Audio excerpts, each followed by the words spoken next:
I want us to go back to the period of 2021 to 2024. In Kenya, we were experiencing the worst kind of virus that was there all around the world.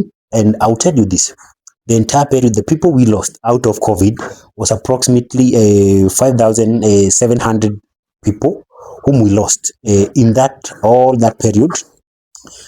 But in 2024 alone, surprisingly, we lost about 4,748 people from the road accidents. But would you like to understand the magnitude of accidents around the world?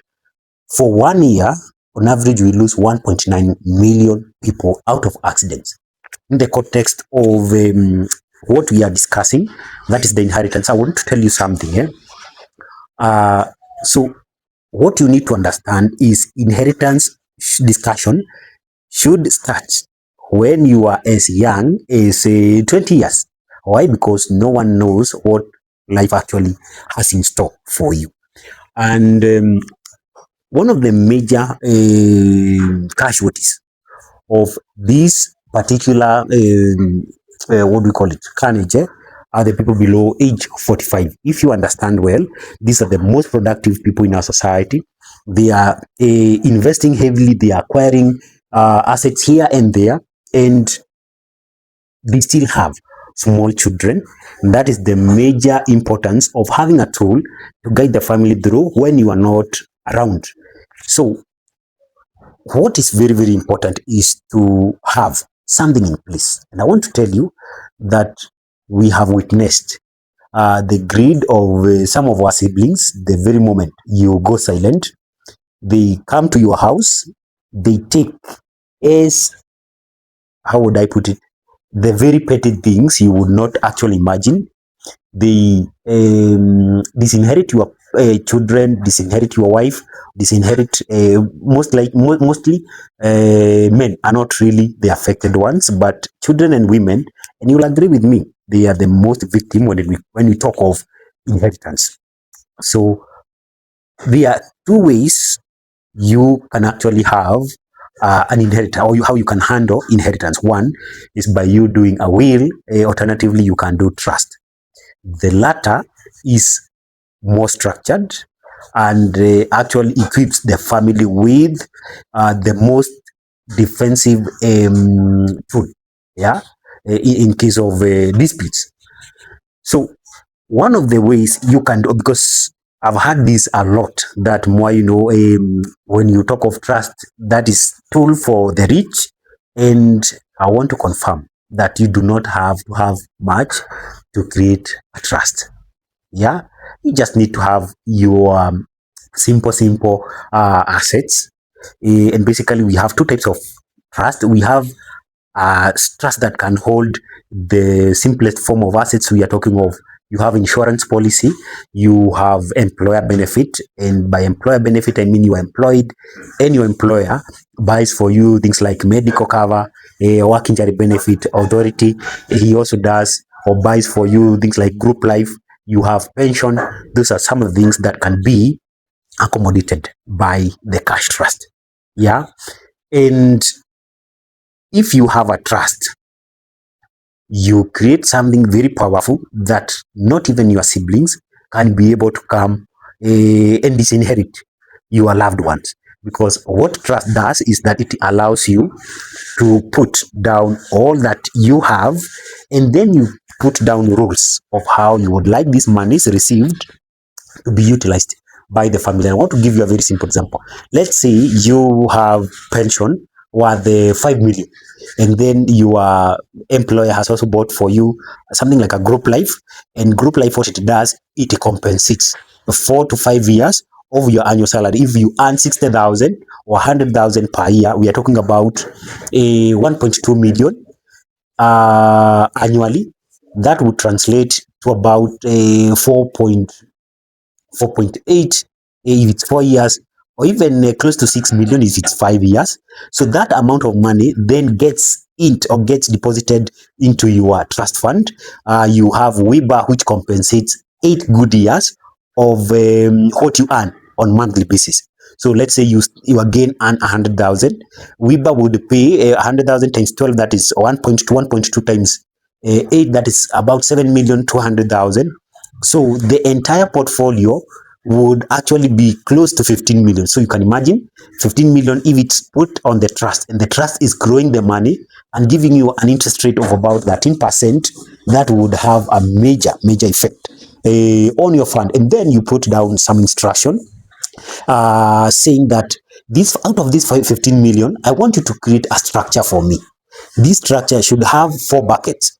Bucket 1, education, because most likely you still have small children who are going to school. You create second bucket, which caters for things like emergencies. You have another bucket that caters for things like a health fund, and probably you still stand for something bigger than actually money. There are those people who are passionate with charity work, so you can also create a charity kitty. So those 4 baskets get to receive a certain proportion of the entire fund. So let's say you had said that my education kitty should receive 20% of the entire portfolio. That would mean if we had a portfolio of 15 million, we are talking of 3 million getting into education, and then this 3 million should be utilized to educate these small ones until such a time they exit. But because we also want the kitty to outrun their education, what you give as an instruction, let every bucket that is inside this particular trust, let it not stay idle at any one moment. So if you had 15 million, that would give you approximately 1.5 million each year if we are getting an average interest of 10%. So then that 1.5 million is also distributed in each of these baskets. Yeah, that would ensure that the trust continues even after they are done with education. Then the very moment these children hit a certain age, they exit, and the requirement is they are asked to initiate their children so that the trust can take care of them. But again, remember this, the purpose of trust is not necessarily to take care of the welfare of these guys. No, the purpose is also to ensure that you have what we shape their behaviors. Sometimes you find that the generation that really creates wealth, the subsequent generation that follows, they become weaker. So every generation that follows, they become weaker. So we want to ensure that the people who comes afterwards do not actually become weak. So you let the trust run things, but put a mechanism to make sure that they also don't get lazy. For example, you can say that every person who is under my bloodline, if they want to be educated through the trust, they must contribute 30%, and 70% is topped up by the trust. Yeah, what we want is a proof that you have taken 30% to the school, and then the balance, you bring the invoice from the school, we are able to offset the balance. That is one way of shaping the trust. At the same time, we still have other bucket, that is just the bucket of education, and then you could also create a bucket of investment, which should actually take the majority of the portfolio, the proportion of the portfolio. And what I mean is, if we received 15 million, let it receive 50%, which would be approximately 7 million. Yeah, 7 million is reinvested in the vehicles or in investment vehicles that are able to generate a good income, but at the same time is not really exposed to risks of volatility. Yeah, and that would ensure, because the money is being reinvested, that would ensure that every year the pot, whatever we got out of from each pot, is being replenished every year from the return. Yeah, and now that's the second phase. And then from there, then you need to put some rules that would ensure the things that you really care about, like charity, they are also considered. Yeah, so the first part is now putting down the structure. The second part is funding. we have different ways of funding our trust. First is if we came from good families that had accumulated, we can use the inheritance to create or to fund the trust. Secondly, is for those people who are aggressive. We've seen people who are below 30 years and they are millionaires. So if you have those assets, you can also create a trust for them, or you can actually fund your trust using the investment you have created. And thirdly, and the simplest, is for people who had very little to inherit, and for people who have not had a very good environment for accumulating. The easiest actually is buying yourself a whole life insurance. You don't need much. By the way, whole life insurance is the only tool that can increase your net worth within 1 year, and you have a good net of 20 million, that million. And the power is, you do not have to work your whatever for the next 10 years. No, you can actually do this. You can take up a whole life cover of 20 million, which becomes your net worth immediately upon paying the first installment.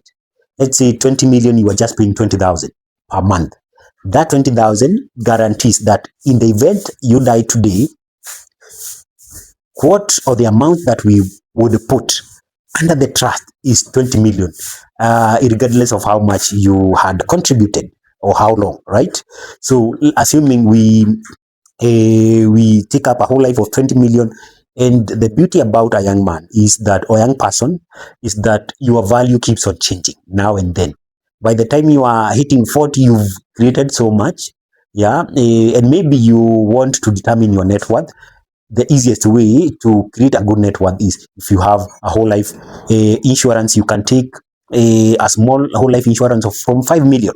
Yeah, every year you survive, that gives you an increase of your net worth by close to 3% or 3%. That would mean if you started with a net worth of 5 million, the following year you will have 150,000. Is that 3%? Yes, 150,000 as the increase of your value every subsequent year you survive. So assuming you start off with 5 million, and then after like 5 years you buy another whole life insurance that gives you maybe 20 million. If by God's grace you live for 40 years down the line, you can imagine the much or the amount of money the trust fund will actually receive. Yeah, so it's very, very easy. So we've said that the easiest way is using a whole life. But if you are lucky to have come from families that have accumulated or would give you a good inheritance, so that is still a way of funding your trust fund. And for you to form a trust fund, you just need like 5,000. 5,000 is actually the deposit you put for you to be able to set out the structure. And then, of course, we are here to guide you on how you can put down the rules to safeguard your family, at the same time to shape their behavior. My number is 0719265155. If you would be interested in understanding inheritance, and as I said, you do not need to wait until you are 70 years for you to think about inheritance. Actually, the best time is when you are in that age of 20s, because the very moment you think you take care of the end, the beginning becomes very, very easy. Yeah. So if you want to have more understanding, I've given out my number. At the same time, you can comment the word legacy on the bio, so that we can have a further discussion in the same subject. So guys, see you in the next episode.